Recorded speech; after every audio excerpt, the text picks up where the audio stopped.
నమస్కారం వార్తలకు స్వాగతం. ముందుగా ముఖ్యాంశాలు. వారాహి విజయభేరి సభలో పాల్గొన్న పవన్ కళ్యాణ్, సీఎం జగన్పై పలు విమర్శలు. MP Laxman press meet, BRS Congress పార్టీలపై ఫైర్.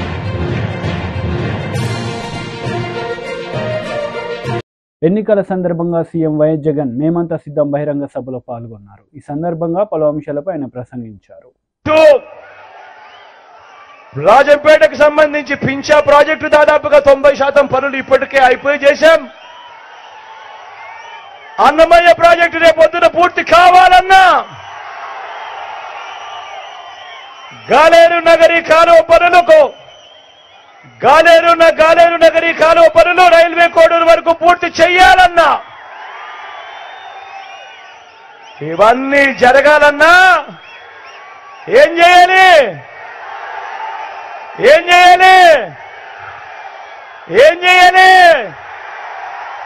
ఇవన్నీ జరగాలంటే ఏం చేయాలి? రెండు బటన్లు ఫ్యాన్ మీద నొక్కాలి. రెండు బటన్లు ఫ్యాన్ మీద నొక్కాలి.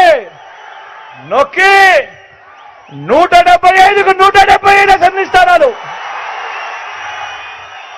25 ఎంపీ స్థానాలకు 25 ఎంపీ స్థానాలు, ఒక్కడి కూడా తగ్గేందుకే వీలే లేదు. సిద్ధమేనా?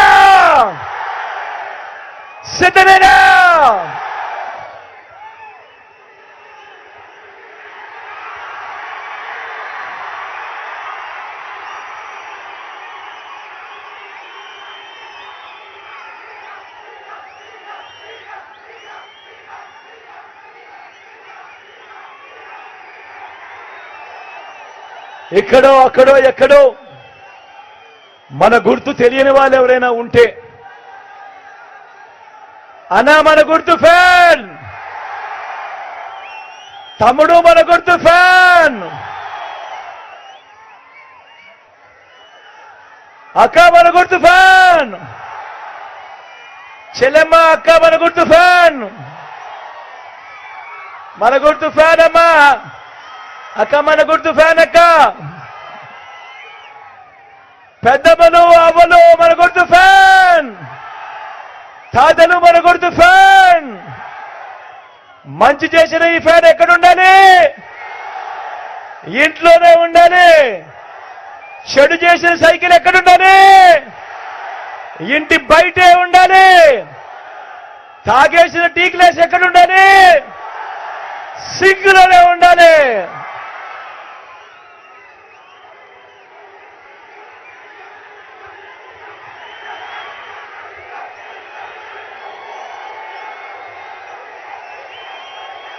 ఈ విషయాలన్నీ మీ అందరికీ కూడా చెబుతూ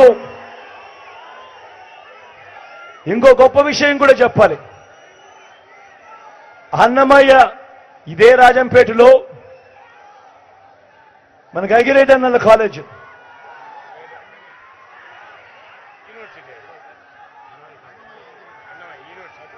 మన అన్నమయ్య కాలేజీను top 100 universities in the globe, అంటే ప్రపంచంలో టాప్ 100 యూనివర్సిటీస్ తో మన అన్నమయ్య కాలేజీను టైఅప్ చేయించి అన్నమయ్య కాలేజీను ఒక యూనివర్సిటీగా మీకు మీ జిల్లాకు ఇవ్వడం జరిగింది, రాజంపేట హెడ్ క్వార్టర్స్ గా. ఇది నిజంగా మన పిల్లలు ప్రపంచంలోని టాప్ 100 యూనివర్సిటీస్ లో భాగస్వామ్యమైన అన్నమయ్య యూనివర్సిటీలో మన పిల్లలు డిగ్రీలు తీసుకుంటారు. ఇది నిజంగా రాజంపేట చరిత్రలో ఒక పెద్ద హిస్టరీలో నిలబడిపోయే అంశం కని కూడా ఈ సందర్భంగా సగర్వంగా తెలియజేస్తా ఉన్నాను. ఈ విషయం కూడా చెబుతూ నా పక్కన అమరన్న నిల్చొని ఉన్నాడు.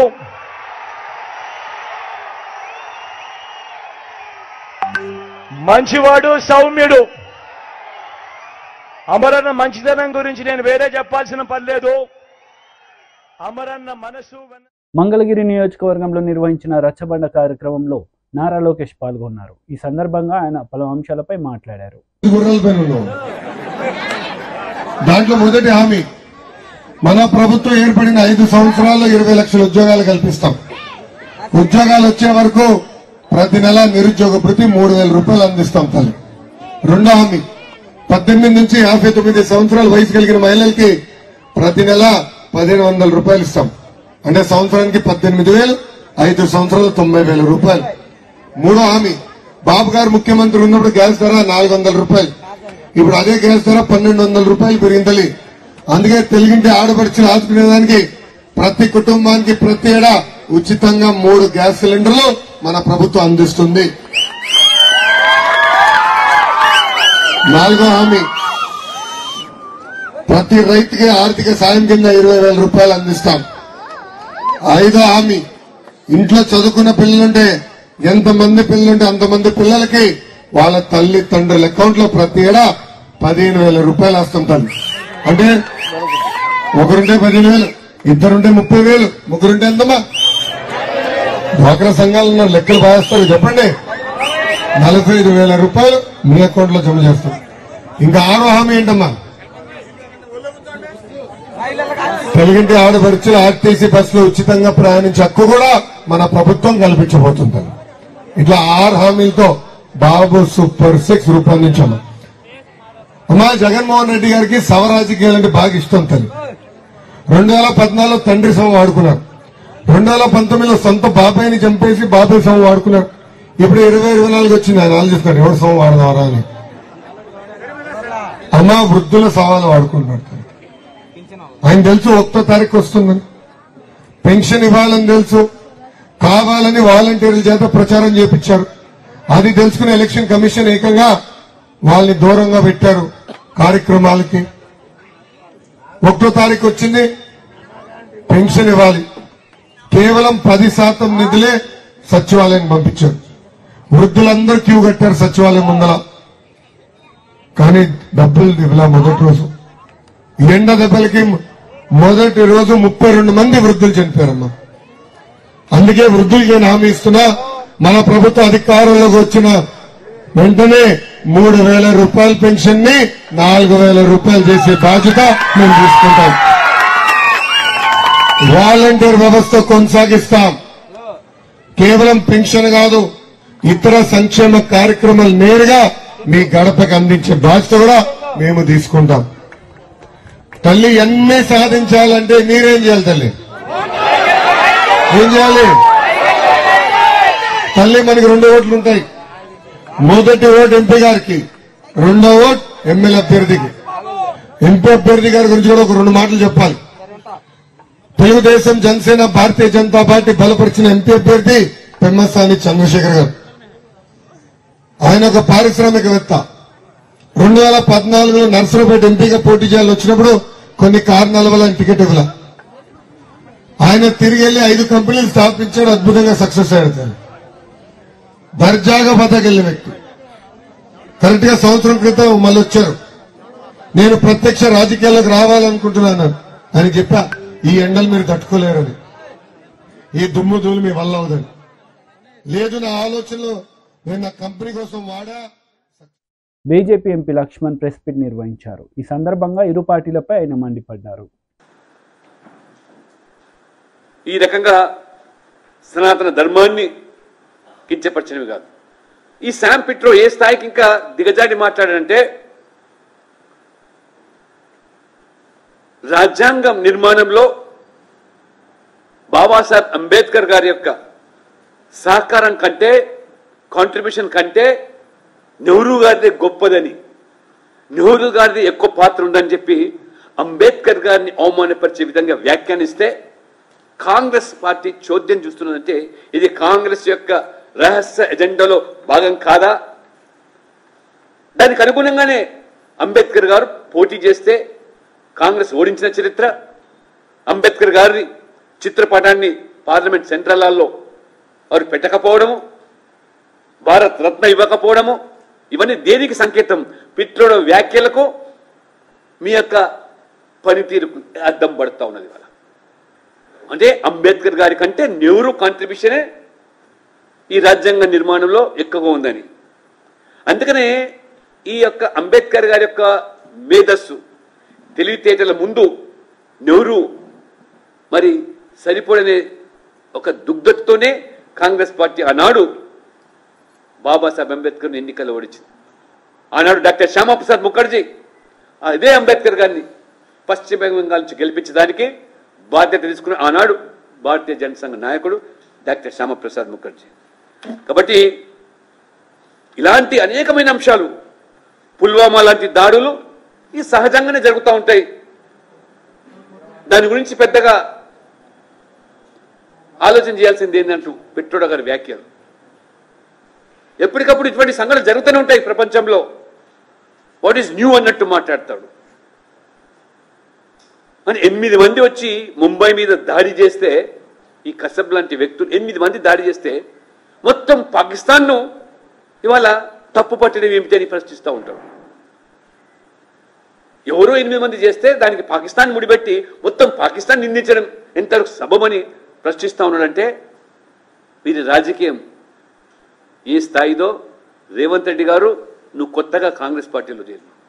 కాంగ్రెస్ యొక్క చరిత్ర, కాంగ్రెస్ యొక్క రహస్య ఎజెండా తెలుసుకొని మునిగితే బాగుంటుంది, లేకపోతే పుట్టి మునిగిపోతుంది వాళ్ళు. అందుకనే అనేక సందర్భాల్లో కాంగ్రెస్ నాయకులు సర్జికల్ స్ట్రైక్స్ గురించి, ఎయిర్ స్ట్రైక్స్ గురించి, మన సేనలను కించపరిచే విధంగా, అవమానపరిచే విధంగా ఏ రకంగా మాట్లాడారో మీరు చూస్తూ ఉన్నారు. ఈరోజు పాకిస్తాన్ రాహుల్ గాంధీకి ఇవాళ మద్దతుగా నిలబడుతున్నది, రాహుల్ గాంధీ కొనియాడుతున్నంటే దీన్ని బట్టి ఆలోచన చేసుకోవాలి. అంటే మీకు పాకిస్తాన్ మీద ఉన్న ప్రేమ జన్మభూమి అయినటువంటి దేశం పట్ల లేదనేది ఇది రూఢి అవుతుంది. రెండోది ఇంకొకటి, ఇదే సేమ్ శామ్ పిట్రోడా 2019లో ఒక వివాదాస్పదమైన వ్యాఖ్యలు చేస్తాడు. అంటే ఈ రకంగా రెచ్చగొట్టి adding fuel to the fire అన్నట్టు 1984లో సిక్కు అల్లర్లు జరిగినప్పుడు దాని గురించి ప్రశ్నిస్తే ఏమంటాడు? ఉవ్వాతో ఉవ్వా అయిందేమో, జరిగిందేమో, అయితే ఏంది అంటే మొత్తం ఆ సిక్కు సమాజానికి క్షమాపణలు చెప్పి ఆ జరిగినటువంటి ఆ జినోసైడ్ ఏదైతుందో. వైఎస్ఆర్సీపీ మహిళా విభాగం రాష్ట్ర అధ్యక్షురాలు పోతుల సునీత మీడియా సమావేశం నిర్వహించారు. ఈ సందర్భంగా టీడీపీ నేతలపై ఆమె మండిపడ్డారు. రాష్ట్రంలో ప్రశాంతంగా ప్రచారం జరుగుతున్నటువంటి సందర్భంలో దాడులు జరిపిస్తున్నాడంటే ఆయన డైరెక్షన్ లోనే ఈ రోజు దాడులు జరుగుతున్నాయి రాష్ట్రంలో. మహిళలను కూడా చూడకుండా ఎంత నీతి మాలిన నీచంగా చంద్రబాబు నాయుడు డైరెక్షన్ లో ఈ రోజు దాడులు జరుగుతున్నాయంటే రాష్ట్ర ప్రజానికమంతా కూడా ఒకసారి ఆలోచించాలి, అప్రమత్తంగా ఉండాలని చెప్పి నేను కోరుతున్నాను. మొన్న తానేటి వనిత పైన హత్యా ప్రయత్నం జరిగింది.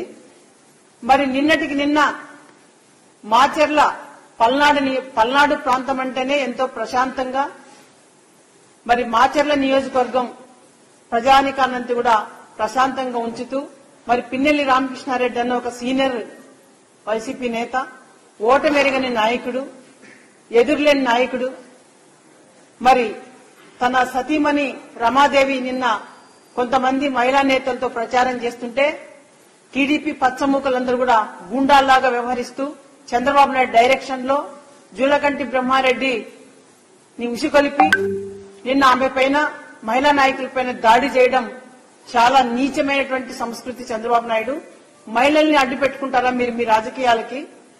ప్రజాక్షేత్రంలో గెలవలేక, ప్రజాస్వామ్య పద్ధతుల్లో ఎన్నికలు చేయలేక ఎంత దుర్మార్గానికి ఒడిగట్టి మీరు ఈ రోజు మహిళలను కూడా చూడకుండా ఈ రోజు దాడి చేస్తారంటే చాలా సిగ్గుమాలిన తనము.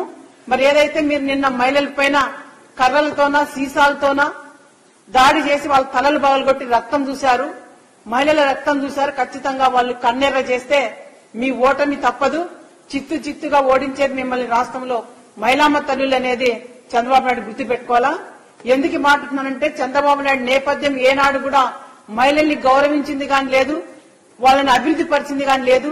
మోసం చేసిన నైజమే చంద్రబాబు నాయుడు. కాబట్టి మహిళలంటే చంద్రబాబు నాయుడు లెక్కలేదు. కాబట్టే మహిళా నేతలపైన, మహిళా అభ్యర్థులపైన, ప్రశాంతంగా ప్రచారం చేస్తున్నటువంటి మహిళలపైన దాడులు చేయించడం చాలా నీతిమాలిన చర్య చంద్రబాబు నాయుడు. మీకు వయసు అయింది కానీ మీకు బుద్ధి లేదు కొంచెం కూడా. మీకు నిజంగా పిచ్చి పట్టింది. ఏది పడితే అది మాట్లాడడం, ఎట్లా పడితే అట్లా అరవడం రాష్ట్రంలో చూస్తున్నారు ప్రజలు. నీ మేనిఫెస్టో కూడా బోగస్ మేనిఫెస్టో. అది నిన్న ఆంధ్ర రాష్ట్ర ప్రజలందరికీ కూడా విజ్ఞప్తి చేస్తున్నాను, ఆ బోగస్ మేనిఫెస్టో నమ్మొద్దండి. గోబెల్స్ ప్రచారం అది. చంద్రబాబు నాయుడు అన్ని కూడా ముందు నుంచి గోబెల్స్ ప్రచారమే. ఏదో ఒక దుష్ప్రచారాలు చేసి పచ్చ మీడియాను అడ్డం పెట్టుకుని రాజకీయాలకు రావాలని చూస్తున్నాడు తప్పితే ప్రజాక్షేత్రంలో వాళ్ళకి ప్రజల దగ్గర ఎలాంటి గౌరవం గాని, ప్రజల దగ్గర ఎలాంటి భరోసా లేదు చంద్రబాబు నాయుడుకి. కాబట్టి ఈరోజు భయపడి ఓటమి భయం పట్టుకొని ఓడిపోతున్నానని తెలిసే ఈరోజు ప్రజాక్షేత్రంలో విలువ లేకనే ఈరోజు చంద్రబాబు నాయుడు ఇలాంటి దాడులు చేపిస్తున్న వాళ్ళ పార్టీ నాయకులతోనా, కూటమితోనా. ఇది మంచి పద్ధతి కాదు చంద్రబాబు నాయుడు. మీకు ఏదైనా ప్రజాస్వామ్య పద్ధతుల్లోనే ఎన్నుకోవాలి తప్పితే ఇలా భయపెట్టి నయాన భయాన రాజకీయాలు చేసి గెలవాలంటే ప్రజలు సిద్ధంగా లేరు. ఎందుకంటే జగనన్న ప్రభుత్వంలో దేశానికే ఈరోజు జగనన్న ఆదర్శంగా నిలబడ్డారు. అనేక సంస్కరణలు తీసుకొచ్చారు. పేద ప్రజానికంతని కూడా ఈరోజు అభివృద్ధి పథంలో నడిపిస్తున్నాడు. ఈరోజు విద్య, వైద్య, వ్యవసాయ రంగాల్లో దేశానికి ఆదర్శం జగనన్న. ఈరోజు నిజంగా ఈరోజు ఎంతమంది విద్యార్థులు ఈరోజు ఈ రాష్ట్రంలో పేద విద్యార్థులంతా చదువుకొని ఉన్నత స్థాయికి పోవాలని చెప్పి ఈరోజు విద్యా విధానంలో ఎన్నో విప్లవాత్మక మార్పులు తీసుకొస్తే అవి కూడా ఓర్చుకోలేక చంద్రబాబు నాయుడు ఎంత దుష్ప్రచారాలు చేస్తున్నారంటే మరి ఏదో ఒకటి ప్రజల్లో అబద్దాలు సృష్టించి ప్రజల దగ్గర ఓట్లు వేయించుకోవాలనేదే చంద్రబాబు నాయుడు నైజం. మరి మహిళామ తల్లులపైన కూడా ఈరోజు ఇంత దుర్మార్గంగా మహిళలు, ఎందుకంటే ఈరోజు జగనన్న ప్రభుత్వంలో మహిళలే మహారాణులు, మహిళలకు అగ్రతాంబాలు ఇచ్చినటువంటి నాయకుడు జగన్మోహన్ రెడ్డి గారు. దేశానికే ఈరోజు ఆదర్శం. చంద్రబాబు నాయుడు ప్రభుత్వంలో ఒక నినాదంగానే పనిచేశాడు కానీ ఏ రోజు కూడా ఒక విధానంతో మహిళలకు పనిచేయలేదు చంద్రబాబు నాయుడు. ఈ రోజు జగనన్న ఒక విధానంతో మహిళలకి మరి వాళ్ళ ఆర్థికాభివృద్ధి కోసం వాళ్ళని రాజకీయంగా కూడా ఎన్నో పదవులు ఇచ్చి మహిళల్ని అందలం ఎక్కించినటువంటి ముఖ్యమంత్రి జగనన్న. మరి ప్రతి గ్రామంలో మహిళలందరూ కూడా ఎంతో అభివృద్ధి చెందారు. వాళ్ళందరూ కూడా ఈ రోజు ఓట్లు వేయడానికి జగనన్నకి మద్దతు పలకడానికి సిద్ధమైపోయారు. మరి రేపు మే 13న వారాహి విజయబేరి బహిరంగ సభలో జనసేన అధినేత పవన్ కళ్యాణ్ పాల్గొన్నారు. ఈ సందర్భంగా ప్రజలను ఉద్దేశించి ఆయన మాట్లాడారు. ఒక స్కిల్ సెట్ సరిపోదు, ఒక నైపుణ్యం సరిపోదు, 4-5 నైపుణ్యాలు కావాలి, 4-5 స్కిల్ సెట్స్ కావాలి. ఎవడు నేర్పిస్తాడు అవన్నీ? ప్రభుత్వం బాధ్యత తీసుకోవాలి. ఆ బాధ్యత, అందుకే నేను మీకు మాటిస్తున్నాను యువతకి, మీకోసం దశాబ్దం అన్ని వదిలి పెంచిన నాయకులు బూతులు తిడుతుంటే నేను భరిస్తా ఉన్నాను. దేనికోసం భరిస్తాను? మీకోసం భరిస్తాను, మీ భవిష్యత్తు కోసం. నేను మీకు మాటిస్తున్నా, నేను మీకోసం మాటిస్తున్నా, మీ భవిష్యత్తు కోసం అహిర్నిశలు ఒళ్ళుంచి నేను పనిచేస్తాను మీకోసం. మీ భవిష్యత్తు కోసం అసెంబ్లీలో మీ గళ వినిపిస్తాను. రోడ్డు మీద చిన్న చిత్తు పేపర్లో నలిగిపోయి పొట్ల విసిరేస్తే దాన్ని పట్టుకొని నేను మాట్లాడతాను. జనవాణి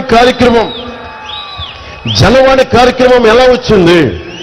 ముఖ్యమంత్రి రోడ్లు విస్తరణకి, ఇంటి విస్తరణకి రోడ్లు వెడల్పు చేస్తే ఉన్న ఇల్లు కూలగొడితే ఒక ఆడబిడ్డ వచ్చి, ఒక చెల్లి వచ్చి, అన్న నాకు ఇల్లు కొట్టి వాలంటీర్ని అన్నా, నేను వాలంటీర్ని,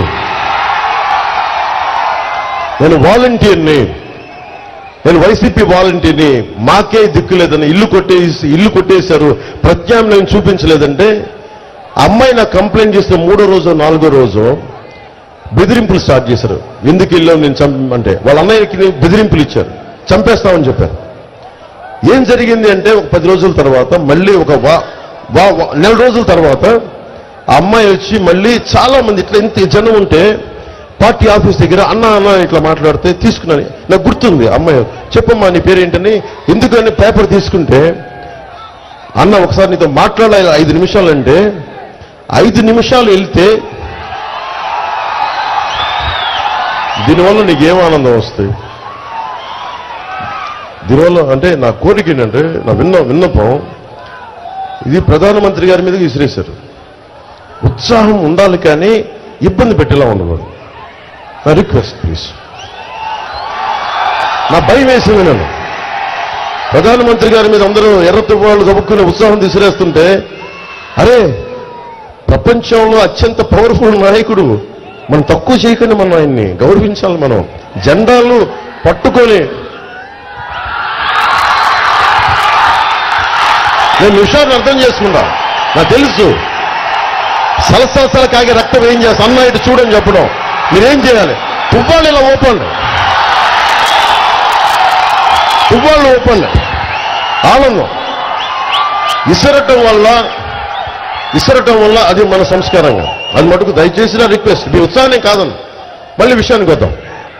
ఆ బిడ్డ నా దగ్గరికి వచ్చి మాట్లాడాలి, చెప్పమ్మా ఏమైందంటే వచ్చి నా దగ్గరికి ఏం చెప్పింది, అన్న ఆ రోజు నీ దగ్గరికి వచ్చి చెప్పాను కదన్నా, చెప్తే మా అన్న కనిపించట్లేదన్నా, మొన్న వారం రోజుల క్రితం మా అన్నని శవమై తిరిగి వచ్చారన్నా, ఒక ట్రైలర్ ఆటోలో పట్టుకొచ్చారన్నా మా అన్నని. ఏం జరిగిందమ్మా అన్న ఆ రోజు నీకు వచ్చి కంప్లైంట్ చేయగానే చాలా బెదిరింపు కాల్సి వచ్చినాయి అన్న, మా అన్నని బెదిరించారన్నా. సాయంత్రం సండేకి వెళ్ళి ఆదివారం అన్న రోజున ఆదివారం ఇంటికి వెళ్ళి చేపలు కొనుక్కొస్తానని మార్కెట్కి వెళ్ళాడన్నా, ఇంటికి రాలేదన్నా. మధ్యాహ్నం రాలేదన్నా, సాయంత్రం రాలేదు. నెక్స్ట్ డే 24 గంటల తర్వాత నేను ఒంగోలుకి వెళ్ళిపోయానని ఫోన్ చేశాడంట. ఎందుకు వెళ్ళిపోయావు అన్నయ్య నా వాళ్ళ అన్నయ్య అమ్మాయి అడిగితే నేను చెప్తానులే అన్నాడు. 72 గంటల తర్వాత అబ్బాయి శవమై ట్రైలర్లో పట్టుకొచ్చి వదిలేసి వెళ్ళిపోయారు. అమ్మాయి భయపడిపోయింది. తల్లి, ఆ బిడ్డ, వాళ్ళ అన్నయ్య అన్నను చంపేశారు. పోలీసులు దాని మీద రెస్పాన్స్ ఇవ్వలేదు. నేను మాట్లాడితేనేమో తెలుసు కదా ప్రభుత్వం ఎలా ఉంటుందో, దాని మీద ఖాతరు చేయలేదు. నేను చెప్తున్నాను మీకు, ఆ కేసు తిరిగి రీఓపెన్ చేయిస్తాను. ఆ బిడ్డ ఏడుపు నేను మర్చిపోలేను, ఆ చెల్లెలు ఏడుపు నేను మర్చిపోలేను. రీఓపెన్ చేయిస్తాను ఆ కేసు. అలాగే ఎందుకు చెప్తున్నాను ఈ మాట అంటే, జనవాణి కార్యక్రమం అలా ప్రారంభమైంది. నేను వినటానికి రెడీగా ఉన్నాను. మన పశ్చిమ నియోజకవర్గం ఉంది, ఇక్కడ మనకి సమస్య ఉంది. మన నాయకుల్ని పంపిస్తాను, వెళ్ళిపోయిన నాయకులను వదిలేద్దాం, కొత్త నాయకులు తయారు చేస్తాం, మీలో నుంచి పుట్టిస్తాం నాయకుల్ని. మనం ఉన్న నాయకుల్ని ముందుకు పైకి తీసుకొస్తాం. మీ సమస్యకి ఆయన ఎమ్మెల్యేగా ప్రమాణ స్వీకారం చేయబోతారు కొద్ది రోజుల్లోనే, మనకి జూన్లో. నేను తీసుకెళ్తాను, ఆయన ఎలాగ చేస్తాను ఆయనకి చెప్పక్కర్లా. కానీ ప్రత్యేకమైన అభ్యర్థులు ఏదైనా ఉంటే జనసేన దృష్టికి తీసుకురండి. మీరు హిందువులా, ముస్లింలా, క్రిస్టియన్నా, ఏ కులం, బీసీ, ఎస్టీ, కాపు, మీరు ఏ కులమైనా కానివ్వండి, మీకు అన్యాయం జరిగింది, నాకు ఇది కావాలి, ఈ సమస్య ఉంది అని మా దృష్టికి తీసుకురండి. భారతీయ జనతా పార్టీ నాయకుల దృష్టికి తీసుకెళ్ళండి, తెలుగుదేశం నాయకుల దృష్టికి తీసుకెళ్ళండి. మేము వచ్చి మీకు నిర్విరామంగా, నిస్వార్థంగా పనిచేయడానికి సిద్ధపడి ఈ రోజున వారాహి మీద మనకి వారాహి తల్లి ఆశీస్సులతో మీ ఎదుటిగా నిలబడి మేము మాట్లాడుతున్నాం, మీకు మాటిస్తున్నాం. అలాగే యువతకి ఫీజు రీయింబర్స్మెంట్ చేయాల 2,300 కోట్ల రూపాయలు. డబ్బు ఎలా వేస్ట్ అవుద్ది చెప్పండి? డబ్బు ఎలా వేస్ట్ అవుద్ది? 2,000 గొంతు పోతుంది, అరవగంట గొంతు పోతుంది. రోజు అరుగుతుంది. 2,300 కోట్ల రూపాయలు రంగులు వేసేందుకు 1,300 కోట్లు గవర్నమెంట్ భవనాలకి. మీరందరూ యువత కదా, మీరు ఆలోచించండి. ఎప్పుడన్నా కేంద్ర భవనాలకి పార్టీ మారినప్పుడల్లా కేంద్ర భవనాలకి దశాబ్దంగా